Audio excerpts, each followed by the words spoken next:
Hey guys welcome back to the YouTube channel. ఇవాళ మనం రికర్జన్ topic గురించి తెలుసుకుందాం గైస్. అసలు చాలా మందికి రికర్జన్ అంటే చాలా డౌట్స్ ఉంటాయి. ఏంటి అసలు రికర్జన్ అంటే ఏంటి? రికర్జన్ ఎట్లా స్టార్ట్ అయితది? ఎట్లా ఎండ్ అయితది? దాంట్లో మనకి కండిషన్స్ ఉంటాయా? ఎక్కడ వాడతారు? ఎందుకు వాడతారు? రికర్జన్ ఎందుకు వాడతారు? అన్నీ ఇప్పుడు డిస్కస్ చేద్దాం. అయితే రికర్జన్‌కి ఫస్ట్ బేసిక్ డెఫినిషన్ ఏంటంటే function function calling itself. Calling itself. అయితే ఈ ఫంక్షన్ కాలింగ్ ఇట్‌సెల్ఫ్ అనేది ఒక వేగ్ స్టేట్‌మెంట్. అంటే ఒక నార్మల్ స్టేట్‌మెంట్ అది. కానీ అందులో డీప్‌గా ఇంకా కొంచెం మ్యాటర్ ఉంది. అది ఎవ్వరు డిస్కస్ జేయరది యాక్చువల్‌గా. అంటే రేర్‌లీ డిస్కస్ జేస్తారు. అయితే ఇప్పుడు డిస్కస్ చేద్దాం. ఇప్పుడు రికర్జన్ ఎక్స్‌ప్లెయిన్ చేసే ముందు ఒక ఫినామినన్ ఎక్స్‌ప్లెయిన్ చేయాలి గైస్. మ్యాథమెటిక్స్‌లో మనకి ఫ్యాక్టోరియల్స్ అని ఒకటుంటాయి. ఫ్యాక్టోరియల్స్. ఫ్యాక్టోరియల్స్ అనే ఒక కాన్సెప్ట్ చెప్పాలి ఫస్ట్. ఫ్యాక్టోరియల్స్‌గా. అయితే ఇప్పుడు మనము ఫ్యాక్టోరియల్స్‌లో 4 ఫ్యాక్టోరియల్ కనుక్కుందాం. 4 ఫ్యాక్టోరియల్ ఈ విధంగా ఉంటది గైస్. 4 ఇంకా exclamatory mark or not symbol అనుకోండి.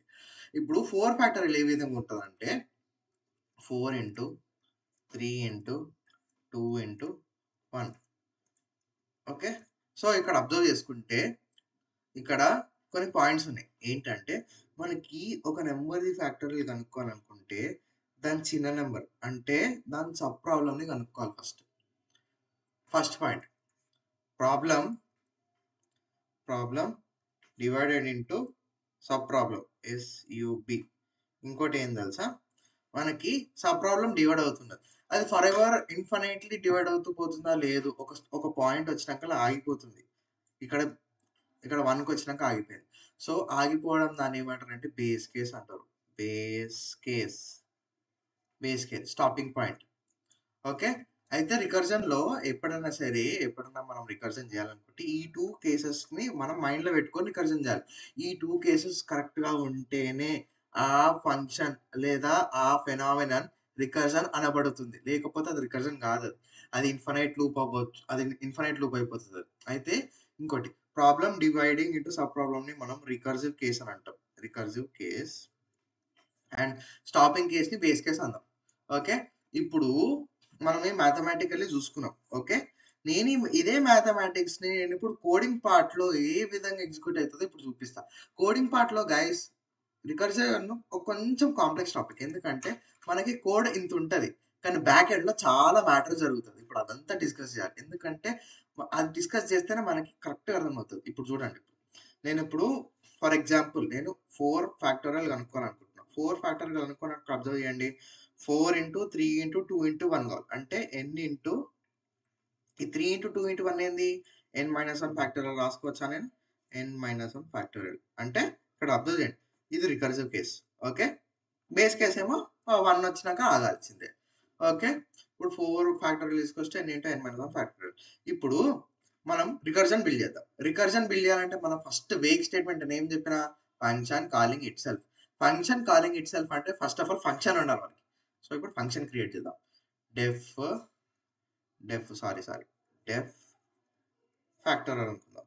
ఫ్యాక్ట్. మనకి ఫంక్షన్‌లో ఏమి ఇన్పుట్ ఇవ్వాలి? నంబర్ ఇన్పుట్ ఇవ్వాలి. Which is n. n input ఇవ్వాలి. ఓకే. తర్వాత ఇప్పుడు మన కండిషన్స్ ఏమున్నాయి? రికర్జన్‌కి problem divided into sub problem. దాన్నేమంటారు? Recursive case. So, first recursive case రాద్దాం. రికర్సివ్ కేస్ అంటే ఏంటి? ఇప్పుడు ఫస్ట్ బేస్ కేస్ ఆలోచిద్దాం. బేస్ కేస్ ఎప్పుడవుతది గైస్? ఎప్పుడైతే n అనేది 1 అయితే అది బేస్ కేస్ అయితది. సో, రికర్సివ్ కేస్ ఏమైతది? If n not equal to 1. ఒకవేళ నాట్ ఈక్వల్ టు 1 అంటే రికర్సివ్ కేస్ అన్నట్టే కదా! ఓకే. అప్పుడు ఏం చేయాలి మనము? n into n-1 factorial. n-1 factorial. అసలు ఫ్యాక్టోరియల్ ఎట్లా ఫైండ్ ఔట్ చేస్తాం గైస్? ఫంక్షన్ తీసుకొని రాసినాం. అవునా? సో, n-1 ఫ్యాక్టోరియల్ కావాలంటే ఏం చేయాలి? సేమ్ ఫంక్షన్‌ని ఈ నంబర్‌తోని కాకుండా n-1 తోని కాల్ చేయాలి. అంతే. కాల్ చేస్తే అయిపోతది. ఇప్పుడు ఫస్ట్ కేస్ అయిపోయింది. సెకండ్ కేస్ చూద్దాం. Base case. బేస్ కేస్ ఎప్పుడైతది? ఎప్పుడైతే n అనేది 1 ఉంటే. ఇఫ్ n అనేది 1 ఉంటే రిటర్న్ 1. ఓకే. అంటే ఆ 1 వచ్చినాక అక్కడ ఆపేయి అని అన్నట్టు. ఇక్కడ అబ్జర్వ్ చేసుకుంటే నేను ఒక కొత్త కీవర్డ్ వాడిన రిటర్న్. రిటర్న్ ఎందుకు అంటే ఎప్పుడైనా సరే మనము ఆపాలి, రికర్జన్‌ని ఆపాలి అనుకుంటే రిటర్న్ స్టేట్మెంట్ రాయాలి గైస్. రిటర్న్ స్టేట్మెంట్ లేనిది రికర్జన్ అనేది ఆగదు. అందుకే రిటర్న్ రాసా. ఇప్పుడు మనము ఫర్ లూప్‌లని ఆపాలంటే బ్రేక్ స్టేట్మెంట్ రాస్తామా? సేమ్ అదే విధంగా రికర్జన్ ఆపాలనుకుంటే రిటర్న్ రాస్తే సరిపోతది. ఓకే. ఇప్పుడు ఇది ఫంక్షన్. కానీ దీని బ్యాక్ ఎండ్‌లో ఎంత మ్యాటర్ ఉంటదో ఇప్పుడంతా డిస్కస్ చేద్దాం. ఇప్పుడు ఫస్ట్ ఏమవుతదంటే మనం ఏం చేస్తాం?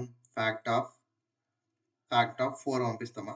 అంటే 4 ఫ్యాక్టోరియల్ కనుక్కోవడానికి ఫ్యాక్ట్ ఆఫ్ 4 తోని కాల్ చేస్తాం. కాల్ చేసినాక అప్పుడు ఏమైతదంటే మనకి మెమరీ స్టాక్ ఉంటది. బ్యాక్ ఎండ్‌లో మెమరీ స్టాక్ ఎస్‌టిఏసీకే మెమరీ స్టాక్ ఉంటది. మెమరీ స్టాక్‌లో అప్పుడు ఏమైతదంటే మనం 4 కాల్ చేసినామా? ఫస్ట్ 4 అంటే ఈ ఫంక్షన్ కాల్ అనేది స్టాక్‌లో వెళ్తది. ఇది ఫ్యాక్ట్ అనుకుందాం. ఎంతున్నది? 4 ఉన్నది. అప్పుడు ఏమవుతది? ఫస్ట్ ఇక్కడ వెళ్తది. నేను వేరే కలర్‌తోని చూద్దాం మనము. ఫస్ట్ ఇక్కడికొస్తది. ఇక్కడికొచ్చినాక చెక్ చేస్తది.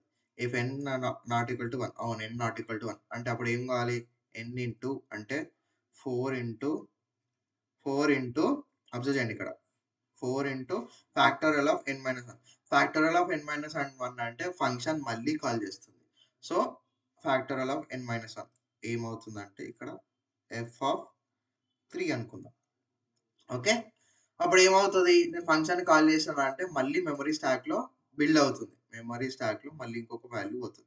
అప్పుడు అదెంత ఫ్యాక్ట్ నేను f అని రాసుకుంటా. n ఈక్వల్స్ టు 3 మళ్ళీ చెక్ చేసుకోవాలి. n నాట్ ఈక్వల్ టు 1 అవును. అప్పుడు 3 ఇంటూ అంటే 3 ఇంటూ ఎంత f ఆఫ్ 2 అవుతది. అవునా? n-1 అంటే 2 కదా! 3 - 1 అంటే 2. మళ్ళీ ఫంక్షన్ కాల్ అయితది. ఎప్పటి వరకి? ఎప్పుడైతే n అనేది మనకి 1 వచ్చే వరకు కాల్ అయితది. ఇప్పుడు కరెక్ట్ అబ్జర్వ్ చేయండి ఏమవుతదో మ్యాజిక్. కొంచెం మ్యాజిక్ జరుగుతది. n ఈక్వల్స్ టు 2 అవుతది. 2 ఇంటూ f ఆఫ్ 1 మళ్ళీ ఫంక్షన్ కాల్ చేస్తది. ఖచ్చితంగా కాల్ చేస్తది. ఇక్కడికొచ్చినాక. మళ్ళీ ఇప్పుడు ఇంకో ఫంక్షన్ కాల్ చేసేసరికి అప్పుడు ఏమవుతది? f n is equals to 1. n is equals to 1 అంటే ఏం చెప్పాను నేను? n ఈజ్ ఈక్వల్స్ టు 1 వస్తే రిటర్న్ 1. ఈ రిటర్న్ 1 అనేది కరెక్ట్‌గా అబ్జర్వ్ చేయండి. ఎందుకంటే ఇక్కడే చాలా మంది కన్‌ఫ్యూజ్ అయితారు. రిటర్న్ స్టేట్మెంట్ ఎందుకు రాసారు? రిటర్న్ తర్వాత ఈ నంబర్ ఎందుకు రాదు? అన్నీ కరెక్ట్‌గా ఇప్పుడు డీటెయిల్‌గా అనుకుందాం. ఓకే. ఇప్పుడు మన ప్రాబ్లమ్ ఏంది? 4 ఇంటూ 3 ఇంటూ 2 ఇంటూ 1 అవునా? 4 ఫ్యాక్టోరియల్ కావాలంటే 3 ఫ్యాక్టోరియల్ కనుక్కోవాలి. 3 ఫ్యాక్టోరియల్ కావాలంటే 2 ఫ్యాక్టోరియల్ కనుక్కోవాలి. ఓకే. 2 ఫ్యాక్టోరియల్ కావాలంటే 1 ఫ్యాక్టోరియల్ కనుక్కోవాలి. ఇప్పుడు 1 ఫ్యాక్టోరియల్ దగ్గరికే వచ్చినాం. 1 ఫ్యాక్టోరియల్ దగ్గరికి వచ్చినాక అప్పుడు ఏమవుతది? రిటర్న్ 1 అవుతది. రిటర్న్ స్టేట్మెంట్ ఏం చేస్తది తెలుసా గైస్? మనకి రిటర్న్ స్టేట్మెంట్ ఏం చేస్తదంటే ఎక్కడైతే రిటర్న్ రాసినామో ఆ రిటర్న్ అనేది ఫంక్షన్ కాల్ దగ్గర పోతది. అంటే ఈ 1 అనేది రిటర్న్ చేస్తున్నాం కదా! ఈ 1 అనేది ఇక్కడ సబ్స్టిట్యూట్ అయిపోతది. ఇక్కడ 2 ఇంటూ 1 అవునా? ఇప్పుడు 2 ఫ్యాక్టోరియల్ ఎంత? 2 ఇంటూ 1 కదా! వచ్చిందా? అది కాన్సెప్ట్. 2 ఇంటూ 1. సో, ఈ 2 ఇంటూ 1 మళ్ళీ ఏం కావాలి? నాకు ఇక్కడ రావాలి. ఇక్కడ రావాలి. ఎందుకంటే 3 ఫ్యాక్టర్ కావాలంటే 2 ఇంటూ 1 కనుక్కోవాలి. కనుక్కున్నాం. 2 ఇంటూ 1 కనుక్కున్నాక దాని పేరెంట్‌కి వెళ్ళాలా? ఆ పేరెంట్‌కి వెళ్ళడానికి ఏం చేయాలి నేను? రిటర్న్ స్టేట్మెంట్ రాయాలి. రిటర్న్ ముందు రాయలే. ముందు రాసుంటే కన్‌ఫ్యూజ్ అయిపోతుండే. అందుకే ఇప్పుడు రాసిన. రిటర్న్ స్టేట్మెంట్ రాసిన. ఇప్పుడు ఇక్కడ సబ్స్టిట్యూట్ అయితది. 2 ఇంటూ 1 ఎంత? 2 వస్తది. అవునా? ఇప్పుడు ఇదంతా వెళ్లి మళ్ళీ ఇక్కడ సబ్స్టిట్యూట్ అయితది. 4 ఇంటూ 3 ఇంటూ 2. 3 ఇంటూ 2 ఈజ్ 6 అవునా? ఈ ఎఫ్ పోతది. ఓకే. ఈ ఎఫ్ పోయి 4 ఇంటూ 6 వస్తది. అవునా? కరెక్ట్ అబ్జర్వ్ చేయండి. ఇప్పుడు 2 ఇంటూ 1 ఎంత? 2. 3 ఇంటూ 2 ఎంత? 6 అవునా? 4 ఇంటూ 3 ఎంత? 24. 4 ఇంటూ 6 వచ్చేసరికి 24 అయితది. ఈ 24 ఎక్కడ పోతది? రిటర్న్ అవుతది. రిటర్న్ ఎక్కడ అవుతది? ఎక్కడైతే ఫంక్షన్ కాల్ చేసినామో అక్కడ రిటర్న్ అయితది. అంటే దీని ఆన్సర్ అనేది మనకి 24 వస్తది. సో, అబ్జర్వ్ చేసుకుంటే మనకి రికర్జన్‌లో మనం ఫంక్షన్ కాల్ చేస్తాం. ఇక్కడ కొత్త దగ్గర ఎక్స్‌ప్లెయిన్ చేస్తా. ఫంక్షన్‌ని కాల్ చేస్తాం. కాల్ చేశాక సబ్ ప్రాబ్లమ్ అనేది అదంతా వెళ్లి రిటర్న్ అవుతుంది. సో, 2 ఫేజెస్‌లో జరుగుతది రిటర్న్. నేను అదే చెప్పాలనుకుంటున్నా. మనకి ఫంక్షన్ అనేది ఫస్ట్ సబ్ ప్రాబ్లమ్ ఒక డివైడ్ అయితది. డివైడ్ అవుతూ వెళ్తది. బేస్ కేస్ వరకి. బేస్ కేస్ వరకు వెళ్ళినంక అప్పుడు అంతా రిటర్న్ అవుతది. అంటే అంతా మళ్ళీ బిల్డ్ అవుతూ ఉంటది. బిల్డ్ అయినంక లాస్ట్‌కి మనకి అవుట్‌పుట్ అనేది వస్తది. సో, ఇది గైస్ రికర్జన్ గురించి. అయితే రికర్జన్ ఎక్కడెక్కడ వాడతారు? ఎందుకెందుకు వాడతారో చూద్దాం. ఫస్ట్ కేస్ ఏందంటే బైనరీ సెర్చ్. బైనరీ సెర్చ్ ఎందుకో చెప్తా. ఇప్పుడు ఒక అర్రే ఉంది. ఒక అరే ఆర్ లేకపోతే డిక్షనరీ ఉందనుకుందాం. ఒక రియల్ లైఫ్ కొంచెం ఈజీగా ఉంటది. సపోజ్ మీరు మ్యాంగో కోసం ఎతుకుతున్నారు. మ్యాంగో కోసం ఎతుకుతున్నప్పుడు అప్పుడు మీరేం చేస్తారు? ఆల్ఫాబెట్ ఏ నుంచి స్టార్ట్ చేసుకుంటే ఎం వరకు వెళ్లరు గదా! ఏం చేస్తారు? మీరు మిడిల్ ఎలిమెంట్ కనుక్కుంటారు. మిడిల్ ఎలిమెంట్ ఏంది? కేనో, ఎమ్మో, ఎల్లో ఏదో ఉంటది. కే వెళ్తారు. కే ఆ తర్వాత మీరు కేకి లెఫ్ట్ సైడ్ చూస్తారా మళ్ళీ? ఎందుకంటే కేకి లెఫ్ట్ సైడ్ దొరకనే దొరకదు. ఇక్కడ అబ్జర్వ్ చేసుకుంటే కేకి లెఫ్ట్ సైడ్ చూడరు. అంటే ఇక్కడ కాన్సెప్ట్‌లోనే అర్థం ఉన్నది. ఏంటి? Function is divided into sub problem. First case valid అయిపోయింది. తర్వాత ఏంటి? కే తర్వాత వెతుకుతారు. Function is divided into sub problem. First case అయిపోయింది. తర్వాత లాస్ట్‌కొచ్చేసరికి ఎమ్ దొరుకుతది. ఎమ్ దొరికింది అంటే ఏంటి? బేస్ కేస్ దొరికింది ఆపేయాలి బేస్ కేస్. సో 2 కేసెస్ ఇక్కడ వర్తిట్ అయినాయి. అందుకే బైనరీ సెర్చ్‌లో వాడతారు. ఈ డిక్షనరీ కావచ్చు, నంబర్స్ కూడా కావచ్చు బైనరీ సెర్చ్. ఇంకోటి ఎక్కడ వాడతారు? ట్రీస్‌లో వాడతారు. ఎందుకు? ఎందుకో చూద్దాం. ఇప్పుడు ట్రీస్ ఎట్లుంటాయి గైస్? మనకి ఇట్లుంటాయి. అవునా? కరెక్ట్‌గా అబ్జర్వ్ చేసుకుంటే ఇదొక పెద్ద ప్రాబ్లమ్ అనుకుంటే, దీని లోపల ఒక చిన్న సబ్ ప్రాబ్లమ్ ఉంది. అవునా? దీని లోపల ఏదో ఒక సబ్ ప్రాబ్లమ్ ఉంది. Okay. First condition is valid అయిపోయింది. తర్వాత మన బేస్ కేస్ ఏంది? ఎప్పుడైతే మనం లీఫ్‌కొస్తే అంతకంటే కిందకి పోనీకి లేదు గదా! అదే దాని బేస్ కేస్. సో, ట్రీస్‌లో గూడా ఎక్స్‌టెన్సివ్‌లీ వాడతారు. ఇంకోటి ఇక్కడ డైనమిక్ ప్రోగ్రామింగ్ గూడా వాడతారు. ఇవి ఇవన్నీ చేయాలంటే ఫండమెంటల్ మనకి రికర్షన్ రావాలి. అందుకే రికర్షన్ మొత్తం మంచిగా క్లారిటీగా ఇప్పుడు చూసుకున్నాం. ఇప్పుడు ఫర్దర్ వీడియోస్‌లో మనం బైనరీ సెర్చ్, ట్రీస్, డీపీ అన్నీ రికర్షన్‌తోని ఏ విధంగా సాల్వ్ అయితాయో ఇప్పుడు అన్ని డీటెయిల్‌గా చూద్దాం.